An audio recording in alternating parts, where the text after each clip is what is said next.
इस मंच पर उपस्थित हमारे महाराष्ट्र विकास आघाड़ी के सभी नेतागण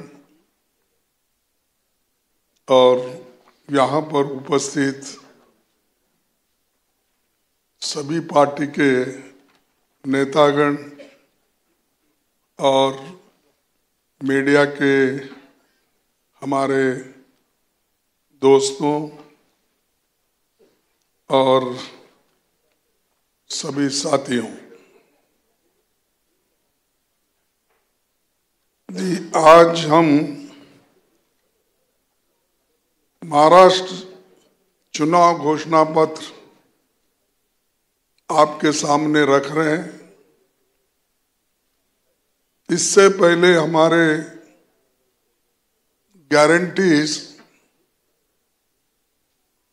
उद्धव ठाकरे जी, शरद पवार जी, राहुल गांधी जी और मैं, इस 4 नेता मिलकर एक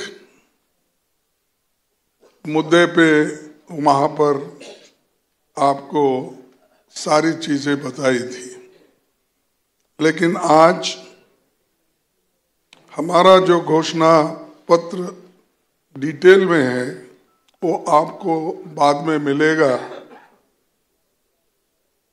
और उससे पहले मैं आपको चंद बातें, मोटी मोटी चीजें बताऊंगा। और ये ज्यादा बॉम्बे के बारे में बोलने का मुझे कोई ज्यादा ये नहीं, क्योंकि आप सब लोग जानते हैं और हमको सभी को जानकारी है। महाराष्ट्र में सभी लोग बॉम्बे की तरफ देखते हैं और सारी दुनिया के लोग और पूरे भारत के लोग भी बॉम्बे की तरफ देखते हैं। आर्थिक दृष्टि से, एम्प्लॉयमेंट दृष्टि से, मैन्युफैक्चरिंग दृष्टि से, इन्वेस्टमेंट दृष्टि से, सारे जो भी बदलाव होते हैं, सामाजिक बदलाव, इसके बारे में भी महाराष्ट्र सबसे आगे है। तो ये महाराष्ट्र का चुनाव ये बहुत ही महत्वपूर्ण चुनाव है देश के लिए। ये सिर्फ महाराष्ट्र के लिए नहीं या सिर्फ दल बदलू लोगों के लिए नहीं। ये जो चुनाव है ये देश का भविष्य बदलने वाला चुनाव है। अगर महाराष्ट्र में अब की गवर्नमेंट को अगर हम हटाएंगे और महाराष्ट्र विकास आघाड़ी के सरकार को लाएंगे, तभी यहाँ पर एक स्टेबल, अच्छी गवर्नमेंट, अच्छा गवर्नेंस हम दे पाएंगे। इसीलिए जनता के दृष्टि से भी, महाराष्ट्र के लोगों के दृष्टि से भी ये इम्पोर्टेंट है और महाराष्ट्र के लोगों के लिए भी, किसानों के लिए भी इम्पोर्टेंट है और देश के नौजवानों के लिए भी बॉम्बे की आवश्यकता है।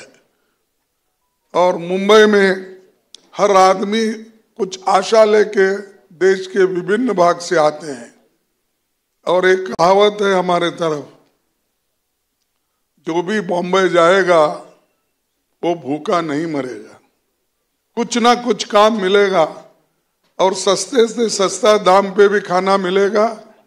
जहां पर हम बैठे हैं महंगाई से महंगा खाना भी नहीं मिलेगा। तो हर आदमी यहाँ जी सकता है, हर एक को अकोमोडेट कर सकते हैं और ये है इंक्लूसिव ग्रोथ वाला सिटी।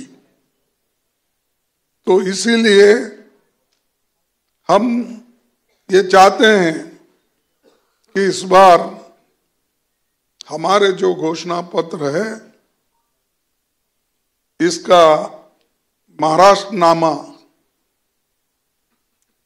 और ये गौरव फिर से स्थापित करने के लिए ये काम हम कर रहे हैं मिलके, और हमारे साथी मिलजुल कर महाराष्ट्र के भविष्य के बारे में बहुत ही अभ्यास करके उन्होंने एक घोषणा पत्र तैयार की, और उन सब सदस्यों को और चेयरमैन को मैं अभिनंदन करता हूं। उनको अपना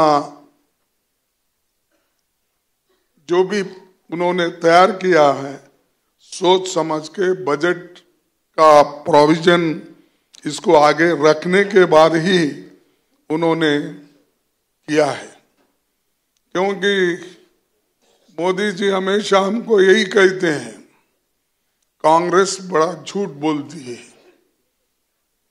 कुछ करती नहीं है। और हमने क्या किया, कल हमारे चीफ मिनिस्टरों ने पूरी चीजें आपके सामने रखी। ये जो महाराष्ट्र में 2.5 साल पहले बीजेपी के नेतृत्व एक अनैतिक असंवैधानिक तरीके से महायुति की सत्ता बनी, इसके लिए दल बदल कराया गया, दलों के चुनाव चिन्ह भी बदल गए, विधायकों को खरीद फरोख्त किया। वो क्या कि खोखे बोलते ना आपके पास, हाँ 50 खोके एकदम ओके घरात भरून ठेवा, घर में भर के रखो और सरकार चलाओ। ये 50 खोखे की सरकार है, मैं समझता हूँ सामना वाले ने निकाला शायद ये। महाराष्ट्र के लोग भयावह इन्फ्लेशन, लगातार बढ़ रही रोजगारी, महिलाओं और बालिकाओं पर के खिलाफ बढ़ रही हिंसा तथा किसानों की बुरी दशा में दूसरा पीड़ित है। महाराष्ट्र के प्रगति और विकास के लिए हमारा विजन 5 मुख्य पिलर्स हैं। एक, खेती बाड़ी और ग्रामीण विकास, उद्योग और रोजगार, शहरी विकास, पर्यावरण तथा जन कल्याण पर आधारित है। महाराष्ट्र की तरक्की और खुशहाली के लिए हम अपना मैनिफेस्टो महाराष्ट्रनामा आपके समक्ष रखते हैं। ये हमारा सभी का संकल्प है। महाराष्ट्र की जनता की सेवा के लिए महाराष्ट्र विकास आघाड़ी का पंचसूत्री कार्यक्रम है। हमारी 5 गारंटी महाराष्ट्र के हर परिवार के उत्थान में मददगार होगी। हर परिवार को सालाना करीब 3 लाख रुपए का सहयोग मिलेगा। हमारी महालक्ष्मी योजना महिलाओं को फाइनेंशियल इंडिपेंडेंस देगी। हर महिला को 3,000 रुपए प्रति माह मिलेगा।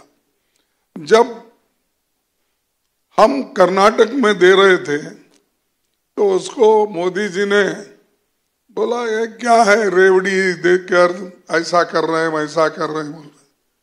पर फिर आपको यहाँ लाड़की बहन नहीं, लाड़की बहन, उसको लाडली क्या कहे, लाड़की बहन, क्योंकि उनके पास दोनों है ना। मध्य प्रदेश में लाडली और लाड़की, तो उन्होंने हमारी टिंगल उड़ाई। और आज महाराष्ट्र में उन्होंने 1,000 रुपए, 1,500 दे रहे, 1,500 रुपए दे रहे। अरे हम तो कर्नाटक में ऑलरेडी 2,000 दिए हैं, दे रहे हैं। हमारी कॉपी करने वाले लोग हमको ये कहते हैं कि ये तो सभी लोग ये दिवालापन निकालने के लिए आज किए हैं। तो खुद ही वो अपने लोगों को बोल रहे हैं, हर जहां जहां बीजेपी के गवर्नमेंट है 2-4 स्कीम्स वो खुद ही बोल रहे हैं, अनाउंस कर रहे हैं, और ये लोग हमको नाम रखते हैं कि ऐसे चीजें कर रहे हैं। नंबर 2, कर्नाटक में हम तो पहले 1,22,00,000 फैमिली को हमने दिया है, और उसके बाद हमारे पूरे महाराष्ट्र में महिलाओं के लिए फ्री बस, और यहाँ पर भी हम फ्री बस की ये कर रहे हैं, सुविधा दे रहे हैं, क्योंकि ये शिक्षा, नौकरी, इसका एक सहूलत गरीबों को मिलेगा, स्त्रियों को मिलेगा। इस दृष्टि से फ्री बस ट्रैवल का हमने इसमें इंतजाम किया है। हमने 3 लाख तक के कृषि ऋण माफ करे और टाइमली रीपेमेंट करने वालों को 50,000 रुपए अतिरिक्त प्रोत्साहन राशि देने का वायदा किया है। यही घोषणा शरद पवार जी ने परसों, हम जब गारंटी देने की बात थी तब उनके मुंह से हमने ये कहलाया। उसके बाद यूपीए सरकार में 2008 में पूरे देश में राष्ट्रव्यापी ऋण माफी, इससे महाराष्ट्र के 42 लाख लोगों को फायदा हुआ था। 18,000 करोड़ रुपए की छूट मिली थी, और ये झूठी सरकार झूठ बोलते जा रही है लेकिन छूट नहीं दे रही। हम नौकरी चाहने वाला युवाओं को 4,000 रुपए का मंथली स्टाइफंड दे रहे हैं, ताकि वो नौकरी के तलाश में रहकर बहुत अपना समय गुजारता है और उसको पैसे नहीं रहते, जहाँ नौकरियां आते हैं, एम्प्लॉयमेंट की नोटिफिकेशन होते हैं, पहुंच नहीं सकते, उसीलिए उसको अपने 4,000 रुपए मंथली स्टाइपेंड देंगे। स्किल डेवलपमेंट में भी अगर उनको कहीं रखना है रख देंगे। ये काम हम दे रहे हैं। हमारा हेल्थ इंश्योरेंस स्कीम जो है 25 लाख का है। जैसा हमारे गहलोत है क्या, गहलोत जी ने शुरू किया था ये राजस्थान में। हम किसी की स्कीम चोरी नहीं किए, हम अपना ही स्कीम यहां भी लागू कर रहे हैं महाराष्ट्र में। तो 25 लाख रुपए इंश्योरेंस, हेल्थ इंश्योरेंस और फ्री मेडिसिन, ये हम देंगे, ये हमारा वादा है। फिर राजस्थान में जैसा ये चिरंजीवी योजना थी, 90% अधिक आबादी को ये लाभ वहां मिला, यहां भी उतना ही लाभ 90% के नजदीक सबको मिलेगा। और ये सब सम्मति से हमने ये स्कीम लागू करने का तय किया है। अब समाज में जितने भी बाधाएं है, सबको उन बाधाओं को निकाल के फेयर अपॉर्चुनिटी देना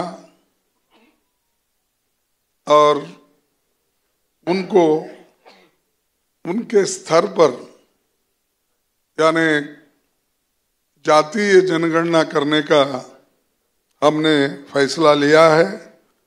और जो 50% सीलिंग है उसको भी हम हटाएंगे, जैसा कि तमिलनाडु में 50% सीलिंग हटाया है। जो गरीबों को मिलना चाहिए उसका जैसा ये किया, वही उस आधार पर हम भी ये जाति जनगणना करने के बाद जिन लोग, जो वंचित लोग हैं, जो गरीब से गरीब लोग हैं, जो ओबीसी हैं, उनको इसका फायदा होगा। ये काम भी हम कर रहे हैं। ये हम सिर्फ ये नहीं कर रहे, बोल रहे नहीं, कल से तेलंगाना में ये जातीय जनगणना कांग्रेस सरकार वहां पर शुरू की है। 80,000 वॉलंटियर्स को वहां एंगेज किया गया है और वो घर घर जाके ये जातीय जनगणना कर रहे हैं। ये जातीय जनगणना हम डिवाइड करने के लिए नहीं कर रहे हैं।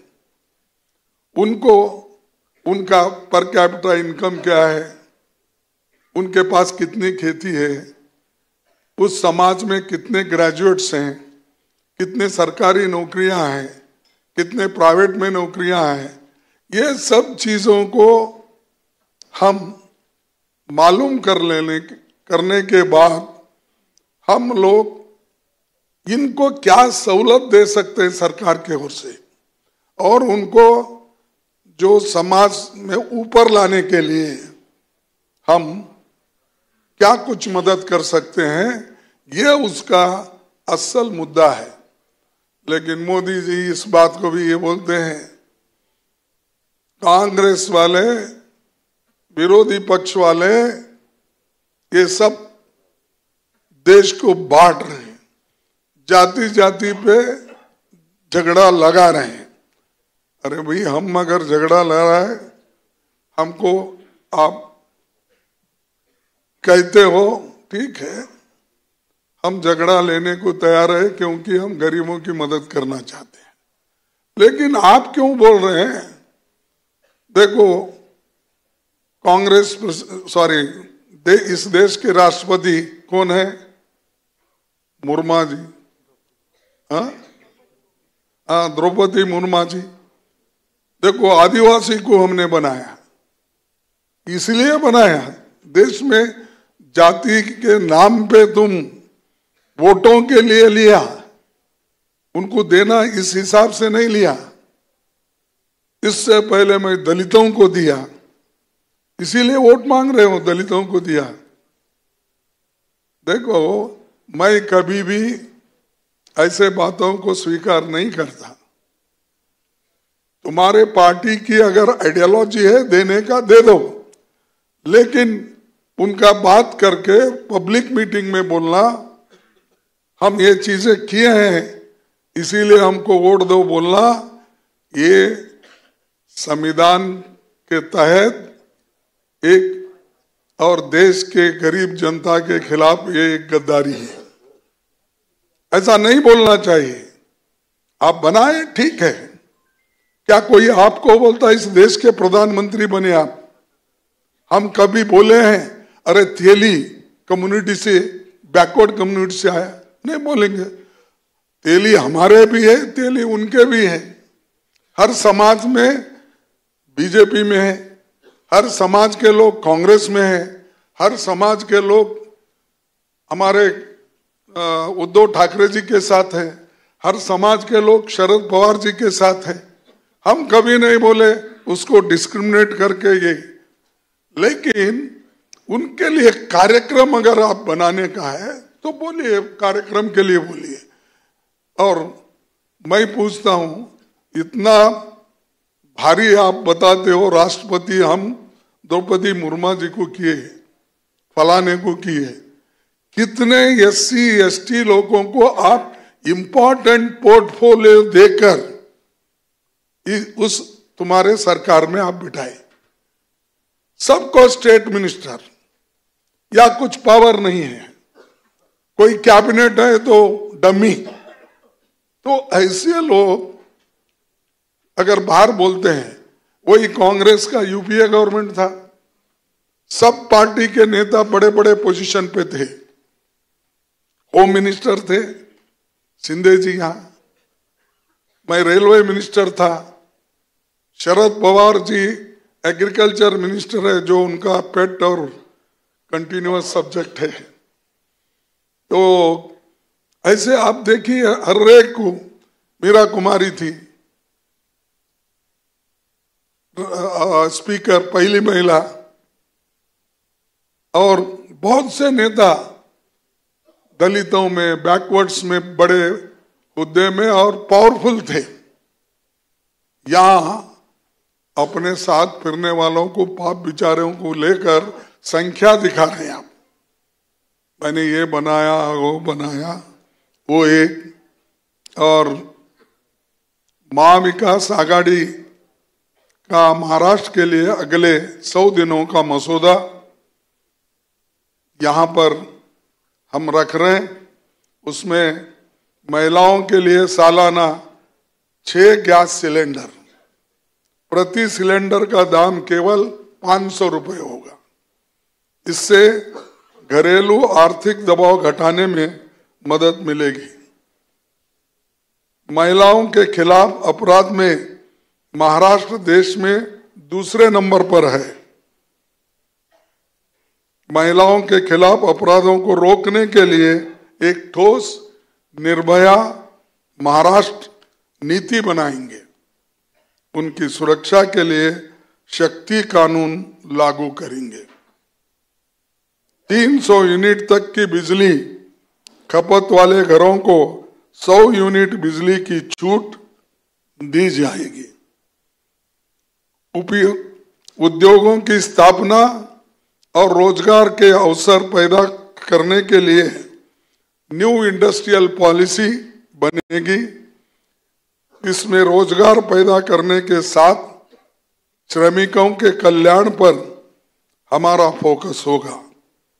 हम तत्काल 2.5 लाख खाली पड़े हुए गवर्नमेंट जॉब्स को भरने की Maharashtra state MPSC exam process आरंभ करेंगे। एडवांस शेड्यूल्स और 45 दिनों के भीतर उसका रिजल्ट भी लाने का काम हम करेंगे। महाराष्ट्र के इतिहास में पहली बार सभी 27 म्युनिसिपल कॉरपोरेशन के चुनाव नहीं हो सके। इसीलिए इसका कारण ये है कि अच्छा गवर्नेंस नहीं है। इसीलिए ये डेमोक्रेटिक तरीके से जो करने का ये है, यानी गवर्नेंस, वो उससे आज हम पीछे हैं। हम लोग लोकतंत्र और जवाबदेही तय करने के तत्काल लोकल सेल्फ गवर्नमेंट के चुनावों के लिए टाइम टेबल की घोषणा करेंगे। भारत रत्न डॉक्टर बाबा साहब अम्बेडकर की लीगेसी को सम्मान देते हुए हम कार्य योजना लागू करेंगे। बिना किसी देरी के चैत्य भूमि दादर इंदू मिल में बाबा साहब अम्बेडकर स्मारक बनाने का काम हो, ये हमारी प्राथमिकता होगी, यानी फर्स्ट प्रेफरेंस अपना होगा। MV के निर्णय महाराष्ट्र के एक समृद्ध राज्य और पीपल सेंट्रिक गवर्नमेंट स्थापित करने की दिशा में ये मील का पत्थर साबित होगा। और मिशन 2030 के तहत समृद्ध और समावेशी महाराष्ट्र के भविष्य के लिए हम कई अहम कदम उठा रहे हैं। 2030 में छत्रपति शिवाजी महाराज की 400वीं जयंती होगी। उनके पीपल फर्स्ट अप्रोच को जनता की सेवा में इस्तेमाल करना ही शिवाजी महाराज को सच्ची श्रद्धांजलि होगी। हम ये नहीं करेंगे कि उद्घाटन के लिए स्टैच्यू बिठाए, उद्घाटन करके वो दिल्ली पहुंचे, इधर छत्रपति शिवाजी महाराज की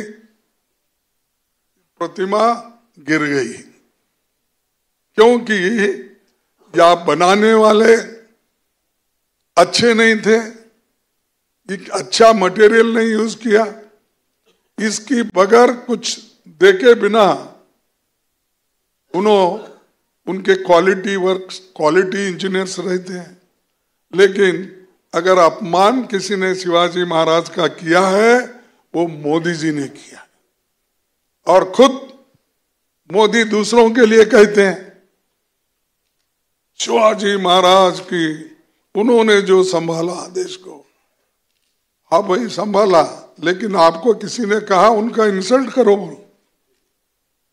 तो ये काम मोदी जी हमेशा करते हैं। क्या है कि उनका हाथ गुण अच्छा है, कैसा है मुझे मालूम है। लोग बोलते हैं कहाँ भी हाथ लगाए वो गिर जाता है। शिवाजी के पुतले को हाथ लगा के उद्घाटन करके गिर गया। राम मंदिर को हाथ लगाया, वहां पर टपक रहा है पानी। और पार्लियामेंट को हाथ लगाया, मैंने किया, ठीक है भाई आपने किया, लेकिन टपकने का काम क्यों किया? टपकाने का पानी। अब वो बोल रहा है महंत वहां का, नहीं मैं पत्थर वो सब चेंज करके मुझे लगाना पड़ रहा है। तो राम मंदिर अयोध्या में, और दूसरा ये मुरबा में भी वो उद्घाटन करने वाले थे, उससे पहले वो भी कोलैप्स हो गया। इनके पांव गिरते ही हर जगह कोलैप्स हो रहे। बुलेट ट्रेन आपके लिए साहब, हमारे लिए नहीं हो। बंबई से अहमदाबाद आप पहुंचने के लिए, और मोदी के क्रिकेट स्टेडियम में आप क्रिकेट देखने के लिए वो बुलेट ट्रेन किया था आपको। वो बुलेट ट्रेन का पहले तो बोला मैं 3 साल में बुलेट ट्रेन बंबई से अहमदाबाद चलाऊंगा। कितने साल हो गए? अब 11 साल हो गए। कहाँ है तुम्हारी बुलेट ट्रेन? खत्म हो गई। और वो खत्म हो गई तो वो पुल भी गिर गया, खंबे भी गिर गए 2 दिन। तो ऐसे झूठ के ऊपर झूठ बोलने वाले, क्वालिटी वर्क नहीं। हमने इतने रोड बनाए, इतने पुल बनाए, भाई झांक के तो देखो, कम से कम वो क्वालिटी है। तो ये मोदी जी का हाथ गुण है। और हम महिला उद्यमियों के लिए एक्सक्लूसिव इंडस्ट्रियल जोन्स स्थापित करेंगे, जिसमें महिलाओं को 5 लाख तक लो इंटरेस्ट लोन की मदद की जाएगी। महाराष्ट्र में प्याज, टमाटर, किसानों की सुरक्षा के लिए हम गुलाबी और केसरिया क्रांति योजना शुरू करेंगे। हमारा लक्ष्य अगले 5 वर्षों में 1.25 मिलियन नौकरियां सुसज्जित करने के साथ उद्योग में 12%, सर्विस सेक्टर में 15% की वृद्धि हम हासिल करना है। उसके लिए हम पूरी कोशिश करेंगे। इससे महाराष्ट्र प्रति व्यक्ति आय और शीर्ष स्थापना पर पहुंचना जाएगा। हम सरकारी सेवा में कॉन्ट्रैक्ट बेस्ड एम्प्लॉयमेंट के आदेश को समाप्त करेंगे। डेली वेजेस, कॉन्ट्रैक्ट लेबर, ये इंसान को खाता है ना। उन्होंने अपने बच्चों को पढ़ा सकता है, अपना घर चला सकता है, घर का भाड़ा नहीं दे सकता, और उससे काम भी आप उतना ही लेते हैं जितना परमानेंट वर्कर है। उसको क्यों आप परमानेंट नहीं कर रहे? और बैकलॉग वैकेंसीज अभी भी यहाँ 1,25,000 ऐसा मैं सुना, 1 लाख या 2 लाख कुछ होंगे। हम आने के बाद तो हम जरूर भरेंगे, लेकिन उन्होंने वो जो हाथ में है वो नहीं किए। लेकिन अभी आज अपने होम मिनिस्टर ने मैनिफेस्टो अपना रिलीज करते वक्त बोला हम 5 लाख नौकरियां हर साल दें। कौन रोके भाई? सेंटर में आप है, स्टेट में चोरी की गवर्नमेंट है।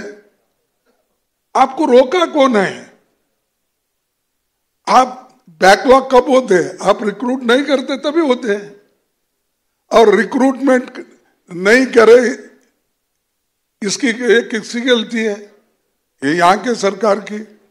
और बार बार आप बोलते रहते हो कि डबल इंजन सरकार। अरे डबल इंजन सरकार तो डिरेल हो गई, वो पटरी पे ही नहीं आ रही। पटरी पे लाएंगे महाविकास आघाड़ी के लोग, और इस मुंबई को, इसकी शान बान सब रेस्टोर हो जाएगा, फिर लोग इधर आकर्षित हो जाएंगे। डॉक्टर बाबा साहेब अम्बेडकर की सामाजिक न्याय की धरोहर तथा उनकी विरासत और विजन को ध्यान में रखकर डॉक्टर बाबा साहेब अम्बेडकर कॉरिडोर बनाएंगे, जो उन सभी गांवों को जोड़ेगा जहां बाबा साहब के कदम पड़े थे। महाराष्ट्र में यमवी का संकल्प भ्रष्टाचारी और अनैतिक सत्ता को हटाकर शिव, साहू, फुले, अंबेडकर के आदर्शों पर नैतिक शासन की स्थापना करेंगे। इस चुनाव में महाराष्ट्र एक दोराहे पर खड़ा है, जहां पर राज्य का भविष्य दो बिल्कुल अलग दिशा में जा सकता है। एक तरफ बीजेपी के नेतृत्व वाली महायुति है, जो किसानों के आय दोगुनी करने में विफल रही है। रोजगार से लेकर महिला सुरक्षा में उसकी विफलता को पूरे देश ने देखा है। दूसरी ओर यमवी के जो छत्रपति शिवाजी महाराज, शाहूजी महाराज, फुले जी, डॉक्टर बाबा साहब अम्बेडकर के मूल्यों पर आधारित एक रोड मैप पर चलने वाली है। एक तरफ मनुवादी लोग हैं और बटेंगे तो क्या है, कटेंगे। अरे पहले तो आप मनुस्मृति स्वीकार करके पहले ही समाज को बांट दिया है, पहले ही बांट दिया, अब फिर और बांटना चाहते हो। कौन कहता है काटना? किसकी बात कर रहे, किसको काटेंगे आप? 140 करोड़ जनता को काटेंगे? अरे अब तक तो हम एक रख के आए हैं, बटना नहीं, इसी के लिए इंदिरा गांधी जी ने अपनी कुर्बानी दी। ये देश बटना नहीं, इसी के लिए तो राजीव गांधी अपनी कुर्बानी दी। अब आप बात कर रहे हो, इनका स्लोगन अलग है, योगी साधु जी का, योगी महाराज का, योगी नहीं, योगी जी का अलग है, मोदी जी का अलग है स्लोगन। एक है तो सेफ है, सेफ, ये सेफ नहीं बोले वो हिमाचल की, सेफ है बोले। तो इनका स्लोगन चलेगा, अब क्या उनका चलेगा मुझे मालूम नहीं है। हम तो ये चाहते हैं देश हमेशा एक है, एकता के लिए हमने जान कुर्बानी की है, आजादी के लिए हमने जान कुर्बानी की है, और हमारे लोग लड़े हैं, आजादी मिली है। जिन्होंने आजादी दिलाई उनको ही आप मारने वाले लोगों में से हो, मैं ये कहूंगा। तो इसीलिए जरा जो भी बात करेंगे बड़े होशियारी से अगर करेंगे तो अच्छा होगा। और ये जो बातें, भड़काऊ बातें वो कर रहे हैं वो अच्छा नहीं, इससे लोगों को आप प्रेरित कर रहे हो, कहो ऐसा। और हम तो सस्टेनेबल इंक्लूसिव नीतियों को अपनाकर आगे बढ़ रहे। और महाराष्ट्र के हर नागरिक को भी मैं अपील करूंगा आपके माध्यम से कि महाविकास आघाड़ी को आप वोट देकर मजबूत बनाइए। इसमें सब अच्छे विचार हमारे इसमें हैं और सभी कुछ इसमें लिखा है। मैं माफी चाहता हूं कि आपका समय बहुत लिया मैं, लेकिन एक बात बोल के मैं खत्म करूंगा। मोदी जी कहां गए, वहां रेड बुक की बात करते हैं, रेड कॉन्स्टिट्यूशन। अरे रेड का, अब ताई आपका भी स्टेटमेंट आया है, आप भी उसको सपोर्ट कर रहे हैं, उनको नहीं हमको सपोर्ट कर रहे हैं कि वो कॉन्स्टिट्यूशन में है, वो हैंडबुक है और वो हैंडबुक हैंडी रहता है, इसलिए वकील पूरे यहां पर है, बड़े बड़े वकील, वो अपने रेफरेंस के लिए साथ में रखते हैं। कोई इतना बड़ा कॉन्स्टिट्यूशन जो हमको दिया जाता है पार्लियामेंट चुन के जाने के बाद बड़ा बड़ा, तो वो कोई भी साथ में उतना लेके नहीं जाता, कोई वकील भी नहीं लेके जाता। हैंडबुक जो कॉन्स्टिट्यूशन का है लेके कॉन्स्टिट्यूशनल एक्सपर्ट्स जो भी उसका रेफरेंस देते हैं। लेकिन मोदी जी, मैं उनको क्या बोलूं, आप लोग बहुत गुस्सा करते हो क्योंकि थोड़े लोग उसके बहुत ही प्रेमी हैं, क्या बोलते हैं आप लोग, अंधभक्त आहेत. अंधभक्ताला खरं बघितलं तर बाळासाहेब थोरातचे ते काय म्हणतात, नाना काय आजोबा, वो कभी अंधभक्त नहीं थे. हाँ, तो अंधभक्तों को जगह नहीं है. तो इसीलिए ये अंधभक्त है क्या है मुझे मालूम नहीं. मोदी जी ने इस बुक को कहा, और वो फडणवीस कौन से स्कूल में पढ़ा मुझे मालूम नहीं, क्योंकि हम तो खैर छोटे मोटे म्युनिसिपालिटी स्कूल में पढ़े, क्योंकि हमारे पिताजी मिल वर्कर्स थे. कोई बड़ी कॉन्वेंट स्कूल में मुझे नहीं डाला गया या पढ़ाया नहीं. गुलबर्गे में ऐसा तो कोई अच्छे स्कूल्स वहाँ नहीं थे. जो वो पढ़ा है वो पढ़ लिए, बाद में जो जितना जमाना है उतना जमा करके हमने आगे बढ़े. तो उन्होंने भी बोलते कोरे कागद आहेत ते संविधान नाही, ते कोरे कागद आहेत हो, ते दाखवते राहुल तुम्हाला. ये कितना झूठ में मैं बोलूं. इसीलिए मैं बार बार बोलता हूं कि वो झूठों का सरदार है. 15 लाख नहीं दिया, 2 लाख करोड़ नौकरी देने का नहीं, एमएससी डबल करने का नहीं, एमएसपी, देश को मैं आगे बढ़ाऊंगा बोले. डीमोनेटाइजेशन के वक्त तो उन्होंने कहा, भाइयों और बहनों मुझे 100 दिन दो, मैं देश में करप्शन खत्म करूंगा, देश में मैं काला धन लाऊंगा, 15-15 लाख दूंगा. कहाँ है आपका काला धन? 15 लाख मिले किसी को? क्योंकि आप लोगों को इसको ऐसे चीजों को हाईलाइट करना चाहिए. मेरा रिक्वेस्ट है, हम फोर्स नहीं करते, क्योंकि पेन आपके पास है, मुंह जबान मेरी है, मैं जितना चाहे उतना बोल सकता हूं. लेकिन ये आदमी ने बोला सब झूठे वायदे किए. अगर इनको झूठा बोले तो आपको गुस्सा क्यों आता है? अब अभी भी झूठी बोल रहे. अभी भी ये रेड बुक क्या है, उन्होंने बोला कि ये अर्बन नक्सलाइट, एक मार्क्स नक्सलाइट वालों की निशानी है.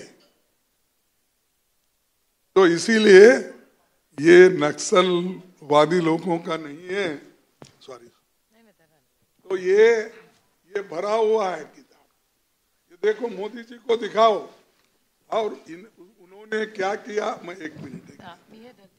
हाँ, उन्होंने क्या किया, यही बुक तुमचा बरोबर आहे. तिथला फोटो बरोबर आहे. ये नक्सलवादियों की निशानी बोले वो, ऐसा लेके अर्बन नक्सलाइट का वो काम करते हैं बोल रहे हैं। तो मैं मोदी जी साहब को पूछता हूं, 26 जुलाई 2017 को Kovind had become president a day, उस वक्त आपने ही ये दिखाया है। देखिए, आप देखिए, ये भी झूठ है, हम बता रहे हैं, तारीख बता रहे हैं। हाँ, अर्बन नक्सलाइट है। देखो, इतना झूठ बोलना, ये खुद ही देते हैं और हमको अर्बन नक्सलाइट बोलते हैं, और ये खुद ही देते हैं कि ये इसमें कोरे पन्ने हैं, इसमें कुछ लिखा हुआ नहीं है। अरे जाके इनको और एक प्राइमरी स्कूल में भर्ती करो, आपके है नहीं कोई, ये इनको वापस लाओ भाई, हमारे पास ट्रेनिंग लो, फिर भाग के जाओ। ऐसा मत बोलो, यहीं रहो बोलना। आप भी ऐसा ही करते हैं, संजय भी और उद्धव जी ट्रेनिंग देते हैं, सब कुछ करते हैं, ट्रेनिंग लेने के बाद भाग जाते हैं। जाने दो। तो मैं आपको एक सबूत के तौर पर मैंने आपको बताया। इसीलिए सच्चाई ये है कि मोदी जी झूठ झूठ बोलते हैं, और उनको सपोर्ट करने वाले कौन है? वो उनके शब्द को पूरा रिपीट करने वाले शाह है। इसीलिए शाह तो पाप बेचारा पहले ही बोला, 2 करोड़ नौकरियां, 15 लाख, ये सब इलेक्शन जुमला है। फिर क्यों उसके ऊपर टीका नहीं होती? क्यों उसके ऊपर लेख नहीं लिखे जाते? आज भी झूठ बोल रहे, क्यों उसको लोग स्वीकार करते? मुझे समझ में नहीं आता। तो इसीलिए ये सारी चीजें तो मैं बोल रहा हूं, लेकिन अब मैं आपके सामने हमारे सभी नेता, जो संजय राउत जी है, सुप्रिया जी है,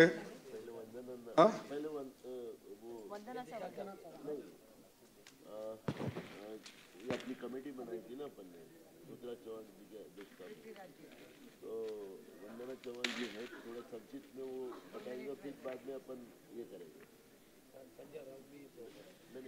नहीं, ठीक है, ठीक है।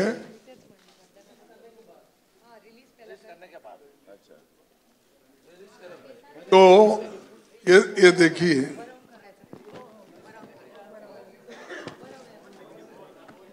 ओके, चलो।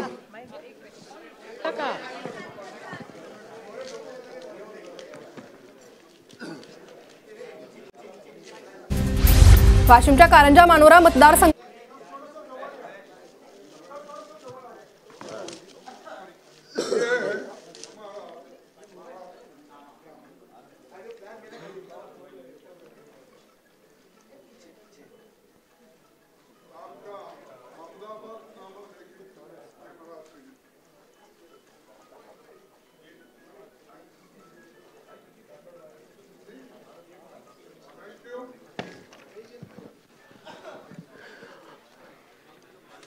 महाराष्ट्रनामा तयार करण्यासाठी